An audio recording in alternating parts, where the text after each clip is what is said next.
The World Cup matches are electric, but there is a threat at every host city this summer that has nothing to do with the game, and everything to do with the weather. Dallas, Houston, Atlanta, Kansas City. These are not cool weather venues in late June and July. These are cities where the heat index regularly hits triple digits before noon. As a paramedic, I responded to more heat emergencies at outdoor events than I can count, and almost every one of them was preventable. This brief is how you prevent yours. Here is what the stadium experience actually looks like on a 95-degree day. You park and you walk, sometimes a half-mile in full sun, carrying gear, working against a crowd. By the time you find your seat, you've already been physically stressed for 45 minutes. Then you sit in a metal seat that has been absorbing heat for hours. You stand for goals, for anthems, for halftime. You drink whatever is available, which is usually not enough water. And if you are 50 or older, you are doing all of this with a physiology that handles heat differently than it did at 30. And quite possibly with medications in your system that change the rules further. That is the full picture. Now, let me tell you what to do about it.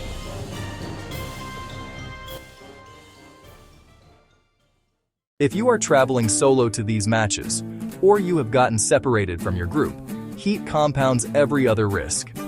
Decision-making degrades early in heat stress, often before you feel physically sick. That means a solo traveler in early heat exhaustion may make poor navigation choices, accept help from the wrong person, or miss the window to self-rescue. Set a check-in schedule with someone before the match. A simple text at halftime confirms you are fine. If they don't hear from you, they know to act.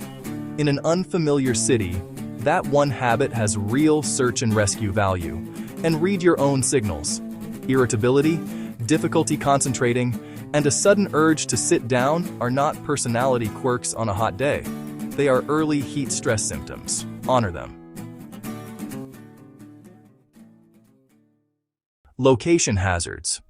The danger zones are not inside the stadium bowl. They are the long outdoor walks to and from parking, unshaded queue lines at entry, and the concrete concourses that trap and radiate heat. Build those legs of your day into your heat plan, not just the match itself. 50+. Physiology.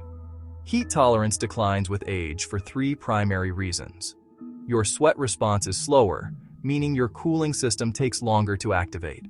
Your thirst mechanism is less accurate, meaning you may not feel thirsty until you are already significantly dehydrated.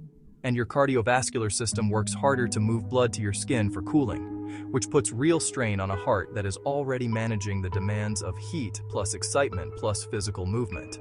Medication flags. Beta blockers limit your heart rate response to heat, blunting one of your body's primary cooling mechanisms.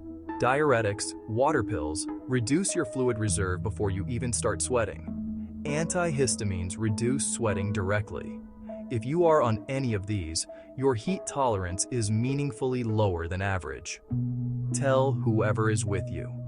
Recognition signs. Heat exhaustion. Heavy sweating, weakness, pale or clammy skin, fast weak pulse, nausea. This is manageable if caught early. Cool environment, fluids, rest. Heat stroke, confusion, slurred speech, hot dry skin, rapid strong pulse, possible loss of consciousness. This is a 911 call, immediately. Field protocol. If you are with someone who stops sweating in the heat, becomes confused, or cannot respond clearly, do not walk them to the aid station. Flag the nearest staff member and stay with the person. Moving someone in heat stroke can make things dramatically worse. This is the Paramedic Safety Brief. The heat does not care who you are cheering for. 4 things that actually move the needle on heat safety at a stadium event. 1.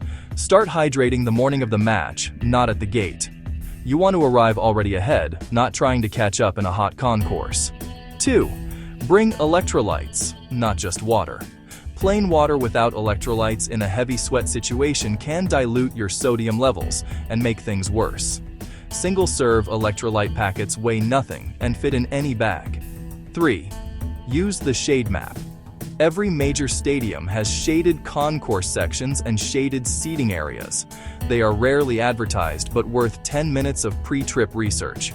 If you have flexibility in your seats, shaded upper deck seats can be 15 to 20 degrees cooler than unshaded lower bowl. 4. Plan a mandatory 15-minute cool down before re-entering the heat after the match. Find an air-conditioned concourse space, a team store, anywhere with climate control, and let your body reset before the long walk back to parking. I responded to a cardiac event at a major outdoor event on a day that felt exactly like what these host cities are forecasting. The patient had been there for hours, had not eaten, had a couple of drinks, and was on a beta blocker for blood pressure. He felt tired, thought it was the sun.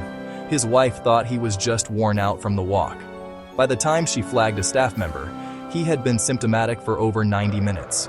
He made it, but the 90 minutes he spent hoping it would pass on its own, those are the minutes that change outcomes. The call you make in the first 10 minutes of recognizing something is wrong is the most important medical decision of your day. That's your heat and medical preparedness brief for this World Cup summer. Download the companion safety card at over50strong.net. 2 pages. Print it, carry it. Stay cool, stay hydrated, and stay independent. I'll see you in the next brief.